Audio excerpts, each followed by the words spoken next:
परिवर्तन ही परिणाम देंगे, इसलिए परिवर्तन से ना डरें। नमस्कार, जय हिंद दोस्तों, स्वागत है आपका quick revision classes YouTube channel में। आज हम पढ़ेंगे मुख्य सेविका भर्ती के ऑफिशियल सिलेबस की छठी क्लास, जिसमें आज आपका टॉपिक है यूएनडीपी यानी कि संयुक्त राष्ट्र विकास कार्यक्रम। सिलेबस में एक जगह पर एक ए ज्यादा जुड़ गया है, यूएनडीपी ए लिखा है, उसका अर्थ है यूएनडीपी। वहां पर थोड़ी मिसप्रिंटिंग हुई है, संयुक्त राष्ट्र विकास कार्यक्रम ही आपका टॉपिक है। क्लियर है? तो एक एकाग्रता के साथ, एक गंभीरता के साथ आज हम पूरा वीडियो पढ़ेंगे और देखेंगे क्या क्या महत्वपूर्ण है इस वीडियो में और क्या क्या आपके परीक्षा के लिए इंपॉर्टेंट है। तो बिना वक्त गवाए चलिए शुरू करते हैं आज का वीडियो।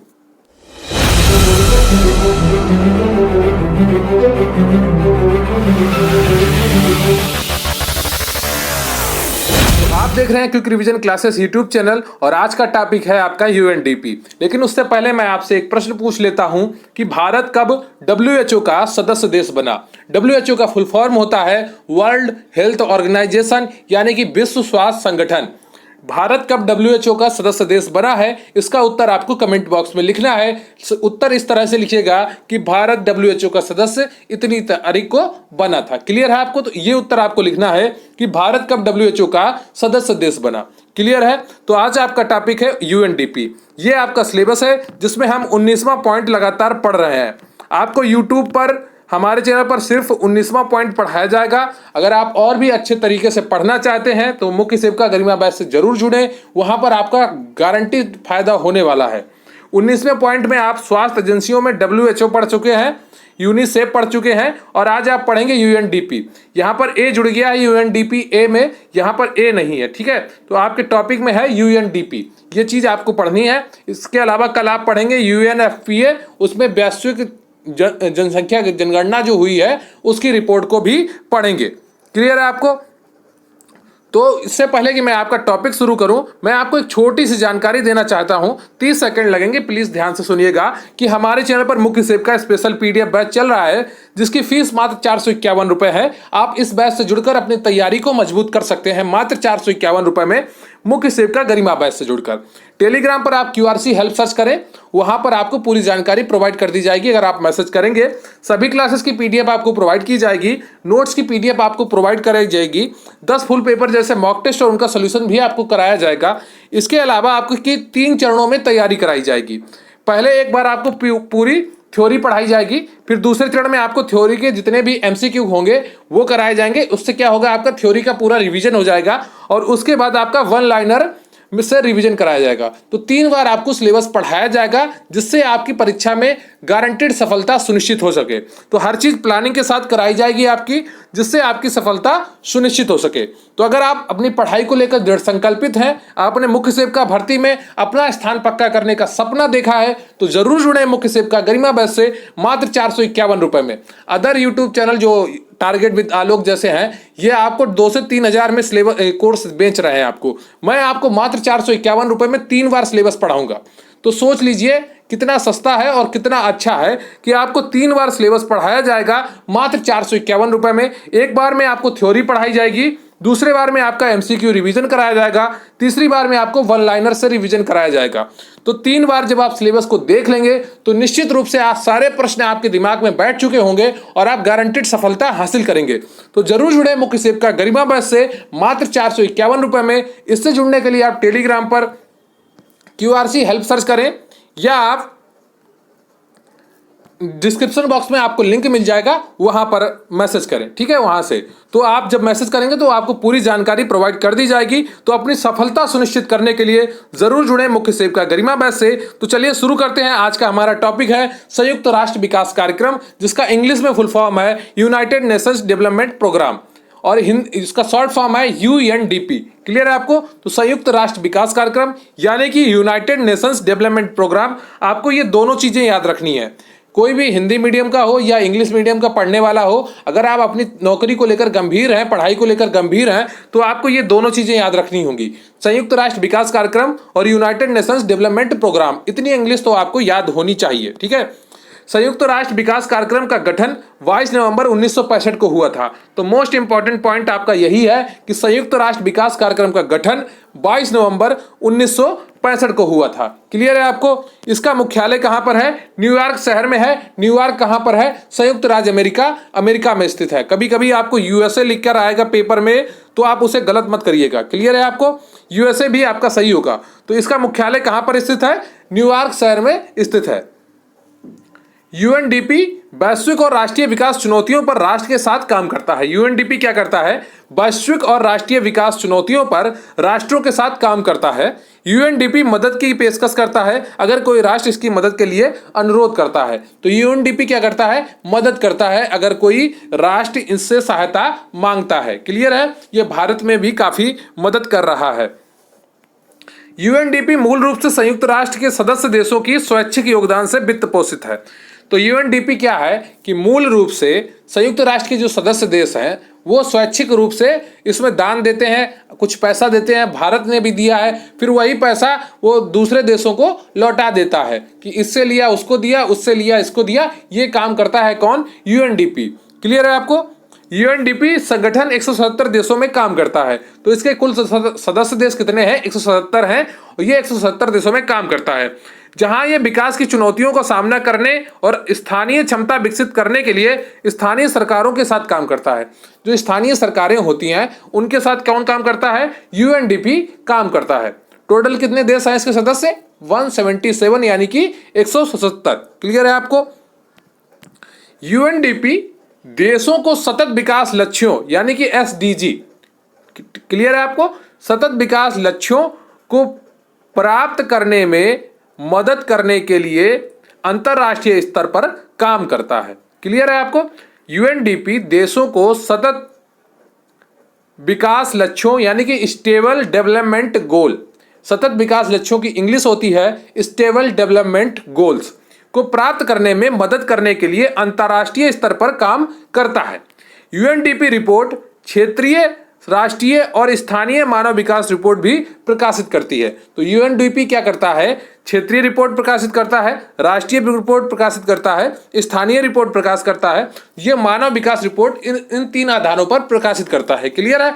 तो अगर आपसे परीक्षा में पूछ लिया जाए कि यूएनडीपी किन किन क्षेत्रों में किन किन पॉइंट पर मानव विकास रिपोर्ट प्रकाशित करता है, तो आप क्या कहेंगे? क्षेत्रीय आधार पर, राष्ट्रीय आधार पर और स्थानीय मानव विकास आधार पर। ठीक है? तो क्षेत्रीय आधार पर मानव विकास रिपोर्ट, राष्ट्रीय आधार पर मानव विकास रिपोर्ट और स्थानीय आधार पर भी मानव विकास रिपोर्ट प्रकाशित करता है कौन? यूएनडीपी। क्लियर है?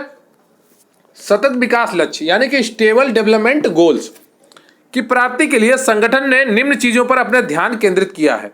तो कौन कौन सी चीजें हैं? पहला तो गरीबी उन्मूलन है, दूसरा है ऊर्जा और पर्यावरण का संरक्षण, कि ऊर्जा बची रहे और पर्यावरण भी संरक्षित रहे, और तीसरा है सामाजिक विकास हो और मानवाधिकार का संरक्षण हो, महिला सशक्तिकरण हो।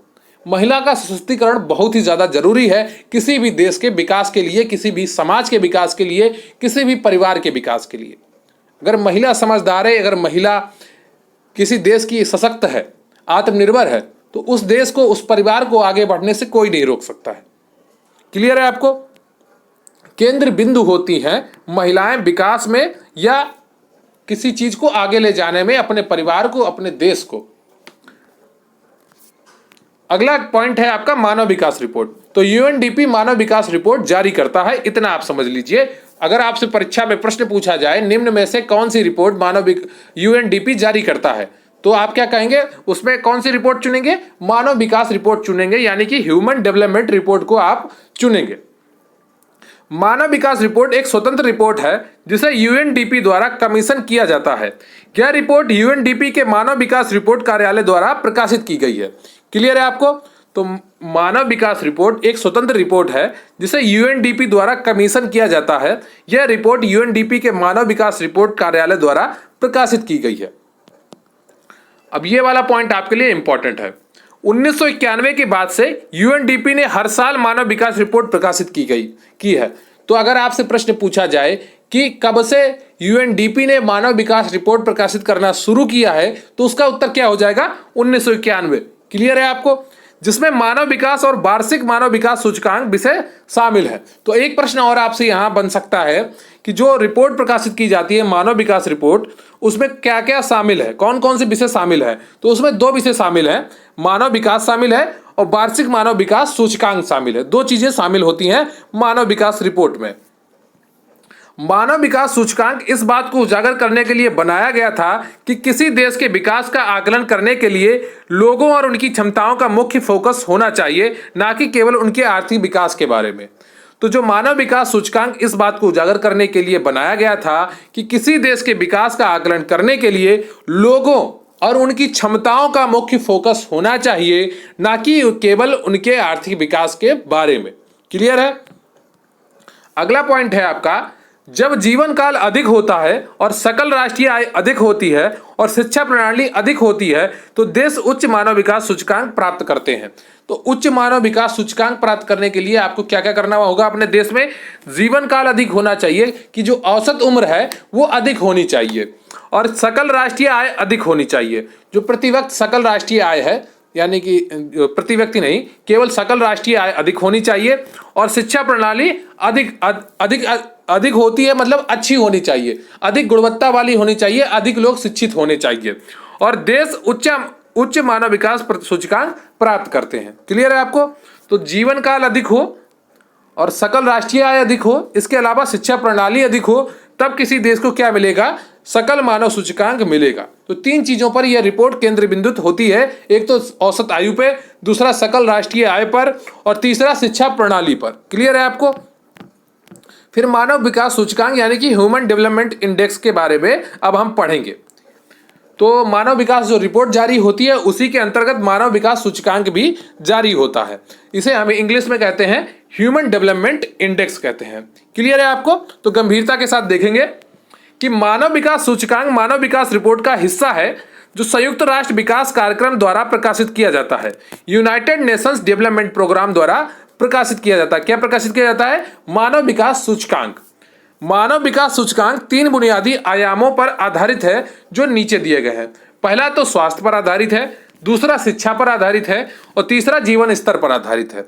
जीवन स्तर यानी कि रहन सहन कैसा है, क्वालिटी, किस क्वालिटी की चीजों का प्रयोग कर रहे हैं, कौन कौन सी चीजें उन्हें उपलब्ध हैं, इससे क्या जीवन स्तर परिभाषित होता है। स्वास्थ्य कैसा है कि कौन कौन सी बीमारियां लगी हैं, कितने स्वस्थ हैं, कितनी बार अस्पताल जाते हैं, और शिक्षा कितनी है, किस स्तर तक उन्होंने पढ़ाई हासिल की है। ये सब चीजें क्या करती हैं, मानव विकास सूचकांक तीन बुनियादी आयामों पर निर्धारित है। तो तीन बुनियादी आयाम अगर आपसे पूछा जाए तो स्वास्थ्य होगा, शिक्षा होगा, जीवन स्तर होगा। क्लियर है। यहां पर प्रश्न कैसे बनेगा, यहां पर प्रश्न इस तरह से बनेगा कि मानव विकास सूचकांक निम्न में से किस बुनियादी आयाम पर आधारित है। ऑप्शन ए होगा स्वास्थ्य, ऑप्शन बी होगा शिक्षा, ऑप्शन सी होगा जीवन स्तर, और ऑप्शन डी होगा उपर्युक्त तीनों, या एबीसी तीनों। तो आप कौन सा टिक लगाएंगे, ऑप्शन डी लगाएंगे, उपर्युक्त तीनों। इस तरह से आपके परीक्षा में प्रश्न पूछे जा सकते हैं। क्लियर है। जब मैं आपका एमसीक्यू रिवीजन कराऊंगा तो एक एक प्रश्न आपके सामने रखूंगा, और आपकी तैयारी बहुत ही अच्छी हो चुकी होगी अगर आपने थ्योरी अभी अच्छे से पढ़ ली। अगर आप अभी थ्योरी दो बार पढ़ लेंगे, एक बार मैं पढ़ा रहा हूं तब पढ़ लीजिए, फिर एक दो बार आप रिवाइज कर लीजिए, फिर जब मैं आपको एमसीक्यू रिवीजन कराऊंगा गारंटेड आपके दिमाग में एक एक चीज बैठ जाएगी। तो गंभीरता के साथ, एक भरोसे के साथ, एक पॉजिटिव सोच के साथ जुड़े रहिए, आपका निश्चित रूप से फायदा होगा।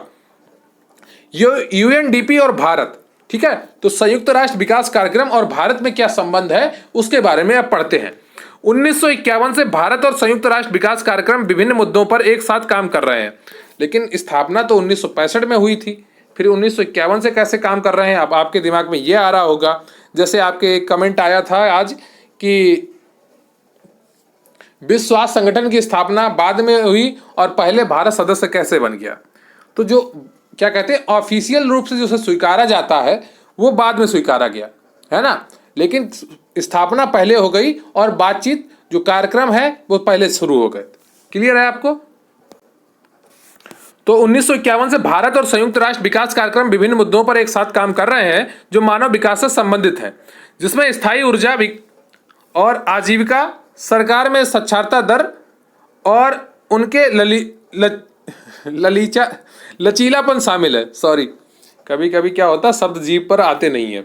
सरकार में साक्षरता दर और उनका लचीलापन शामिल है। क्लियर है। संयुक्त राष्ट्र विकास कार्यक्रम यानी कि यूनाइटेड नेशन डेवलपमेंट प्रोग्राम और भारत सरकार मिलकर भारत 2013 के राष्ट्रीय विकास मिशन पर काम कर रहे हैं। साथ में सतत विकास लक्ष्यों जिसे एसडीजी कहते हैं, स्टेबल डेवलपमेंट प्रोग्राम की उपलब्धि का लक्ष्य रखते हैं। क्लियर है। 2018 से 2022 तक यूएनडीपी भारत के देश कार्यक्रम के लिए मूल रूप से फोकस के 3 क्षेत्र हैं। तो जो 2018 से 2022 के बीच भारत देश के कार्यक्रमों के लिए यूएनडीपी के मूल रूप से 3 फोकस क्षेत्र हैं। क्लियर है। पहला कौन सा है? समावेशी विकास, दूसरा पर्यावरण और ऊर्जा, तीसरा प्रणालियों और संस्थानों का विकास। ये 3 चीजें हैं आपकी। क्लियर है आपको। तो 2018 से 2022 तक यूएनडीपी भारत देश कार्यक्रम के लिए मूल रूप से फोकस के 3 क्षेत्र हैं। कौन कौन से हैं? भारत देश में कार्यक्रम के लिए मूल रूप से 3 फोकस क्षेत्र हैं: समावेशी विकास, पर्यावरण और ऊर्जा विकास, प्रणालियों और संस्थानों का विकास। भारत में यूएनडीपी से संबंधित सभी मामलों के लिए जिम्मेदार एजेंसियां आर्थिक मामलों के विभाग, वित्त मंत्रालय, भारत सरकार है। यूएनडीपी के भारत में 6 स्थानों पर कार्यालय है। तो आपसे परीक्षा में प्रश्न यह भी पूछा जा सकता है कि यूएनडीपी के भारत में कितने स्थानों पर कार्यालय हैं? तो 6 स्थानों पर कार्यालय हैं। क्लियर है आपको। तो जितना संबंधित था आपको ये पॉइंट याद रखना है। 2018 से 2022 के बीच में यूएनडीपी भारत देश में जो कार्यक्रम 3 क्षेत्रों पर आधारित करके चला रहा है वो है आपका एक समावेशी विकास, दूसरा है पर्यावरण और ऊर्जा और तीसरा है प्रणालियों और संस्थानों का विकास। क्लियर है आपको। अब हम संक्षिप्त रूप से पूरा समझ लेते हैं संयुक्त राष्ट्र विकास कार्यक्रम यानी कि यूएनडीपी को, यूनाइटेड नेशनल डेवलपमेंट प्रोग्राम को। तो इसकी स्थापना 22 नवंबर 1965 में महासभा द्वारा की गई। महासभा जैसे भारत में संसद है वैसे संयुक्त राष्ट्र संघ की महासभा है जिसे इंग्लिश में जनरल असेंबली कहते हैं। क्लियर है। इसका मुख्यालय कहां पर है? New York city. न्यूयॉर्क कहां पर है? अमेरिका में है या संयुक्त राज्य अमेरिका में है। इसके सदस्य देश कितने हैं? 177 इसके सदस्य देश हैं टोटल। यह संयुक्त राष्ट्र संघ की महासभा में कार्यकारिणी बोर्ड है। तो जो संयुक्त राष्ट्र की महासभा है उसमें यह कार्यकारिणी बोर्ड के रूप में कार्य करता है। कौन? संयुक्त राष्ट्र विकास कार्यक्रम। इसकी स्थापना कब हुई? 22 नवंबर 1965 को इसकी स्थापना हुई थी। तो क्लियर है आपको। एक एक चीज आपने गंभीरता के साथ पढ़ ली होगी, एकाग्रता के साथ समझ ली होगी। उम्मीद करता हूं आपको वीडियो पसंद आया होगा। अगर आपने अभी तक चैनल को सब्सक्राइब नहीं किया है तो प्लीज चैनल को सब्सक्राइब कर लीजिए, वीडियो को लाइक कर लीजिए। और अगर आप गंभीरता के साथ अपनी तैयारी पूरी करना चाहते हैं, आप मुख्य सेविका भर्ती में अपना स्थान पक्का करना चाहते हैं, तो हमारे चैनल पर चल रहा है मुख्य सेविका स्पेशल पीडीएफ बैच से जरूर जुड़े। मात्र 451 रुपए में आपकी पूरी तैयारी कराई जाएगी। अन्य ऑनलाइन शिक्षण संस्थान 2 से 3 हजार आपकी मुख्य सेविका भर्ती की फीस ले रहे हैं। मैं मात्र आपको 451 रुपए में पूरी तैयारी कराऊंगा, वो भी 3 बार आपको पढ़ाऊंगा। मुख्य सेविका गरिमा बैच इसका नाम है। इससे जुड़ने के लिए आप टेलीग्राम पर क्यूआरसी हेल्प सर्च कर सकते हैं या इसका लिंक आपको डिस्क्रिप्शन बॉक्स में मिल जाएगा। सभी क्लासेस की पीडीएफ आपको प्रोवाइड कराई जाएंगी, नोट्स की पीडीएफ आपको प्रोवाइड कराई जाएंगी। इसके अलावा 10 फुल पेपर जैसे मॉक टेस्ट और उनका सोल्यूशन भी आपको प्रोवाइड कराया जाएगा। क्लियर है आपको। तो किस तरह से आपकी तैयारी होगी उसको समझ लीजिए। 3 चरणों में आपकी तैयारी कराई जाएगी। पहले एक बार आपको पूरी थ्योरी पढ़ाई जाएगी, फिर एमसीक्यू द्वारा आपका रिवीजन कराया जाएगा, उसके बाद 1 लाइनर रिवीजन कराया जाएगा आपका। जब 3 बार आप सिलेबस को देख लेंगे तो गारंटीड आपके दिमाग में चीजें बैठ चुकी होंगी और परीक्षा में आपका एक भी प्रश्न गलत नहीं होगा। और आपको परीक्षा में एक भी प्रश्न गलत नहीं करना है क्योंकि आपकी परीक्षा में निगेटिव मार्किंग है। क्लियर है आपको। तो हर चीज प्लानिंग के साथ कराई जाएगी और जिससे आपकी सफलता सुनिश्चित हो सके। तो अगर आप दृढ़ संकल्पित हैं अपनी पढ़ाई को लेकर, आपने सपना देखा है मुख्य सेविका भर्ती में अपना स्थान पक्का करने का, तो जरूर जुड़े मुख्य सेविका गरिमा बैच से। मात्र 451 रुपए में, मात्र 451 रुपए में आप अपनी नौकरी पक्की कर सकते हैं। 451 रुपए से आप 40 से 45 हजार तक की नौकरी हासिल कर सकते हैं। वो सैलरी आपकी पहले महीने की होने वाली होगी और जब आप अंत तक जाएंगे तो तकरीबन आपको 90 से 95 हजार की सैलरी होगी आपकी फाइनल वाली, जब आप रिटायर होंगे। तो बहुत ही अच्छी नौकरी होने वाली है आपकी। टेलीग्राम पर क्यूआरसी हेल्प सर्च करें या आप डिस्क्रिप्शन बॉक्स से लिंक लें, वहां पर मैसेज करें, तो आपको एक अच्छी तैयारी कराई जाएगी। गारंटीड आपका फायदा होगा, यह मेरी जिम्मेदारी होगी। क्लियर है आपको। तो आज आपने पढ़ा ये गलत फोटो लग गई है नीचे। आज आपने पढ़ा है यूएनडीपी यानी कि संयुक्त राष्ट्र विकास कार्यक्रम को पढ़ा है। उम्मीद करता हूं कि आपको चीजें पसंद आई होंगी और समझ में आई होंगी। तो जो जितना इंपॉर्टेंट था मैंने आपको हर चीज बताई है इसमें, और इसके बाद मैं आपके एमसीक्यू कराऊंगा। आप ये मत सोचिए कि मैं आपके एमसीक्यू नहीं कराऊंगा। मैं आपका एक बार थ्योरी कराना चाहता हूं ताकि आप एक बार सिलेबस देख लें, फिर मैं आपका एमसीक्यू भी कराऊंगा जिससे आपका कोई भी प्रश्न गलत ना हो। क्रमबद्ध तरीके से करिए, एक प्लानिंग के साथ चीजों को करिए, उससे सफलता सुनिश्चित होगी। किसी भी टारगेट को सफल बनाने के लिए, किसी भी लक्ष्य को हासिल करने के लिए एक मेहनत के साथ एक अच्छी प्लानिंग की जरूरत होती है। तो प्लानिंग से साथ हर कार्य करेंगे तो हम और आप निश्चित रूप से सफल होंगे। आपकी सफलता में ही मेरी सफलता है। तो मैं पूरी कोशिश करूंगा, गारंटीड आपके लिए दिन रात एक कर दूंगा, पूरी मेहनत करूंगा आपके लिए। तो अगर आप वाकई में दृढ़ संकल्पित हैं तो जरूर जुड़े मुख्य सेव का गरिमा बैच से मात्र 451 रुपए में। इससे जुड़ने के लिए आप टेलीग्राम पर QRC हेल्प सर्च कर सकते हैं या लिंक आपको डिस्क्रिप्शन बॉक्स में मिल जाएगा। आप कमेंट बॉक्स में लिंक मांगेंगे तो वहां भी आपको लिंक प्रोवाइड कर दिया जाएगा। तो बहुत बहुत धन्यवाद आपका, थैंक यू वेरी मच। जय हिंद, जय भारत। आज का प्रश्न है उसका उत्तर जरूर दीजिएगा। भारत WHO का सदस्य देश कब बना? भारत विश्व स्वास्थ्य संगठन का सदस्य देश कब बना? प्लीज चैनल को सब्सक्राइब कर लीजिए, वीडियो को लाइक कर लीजिए। बहुत बहुत धन्यवाद आपका। जय हिंद, जय भारत।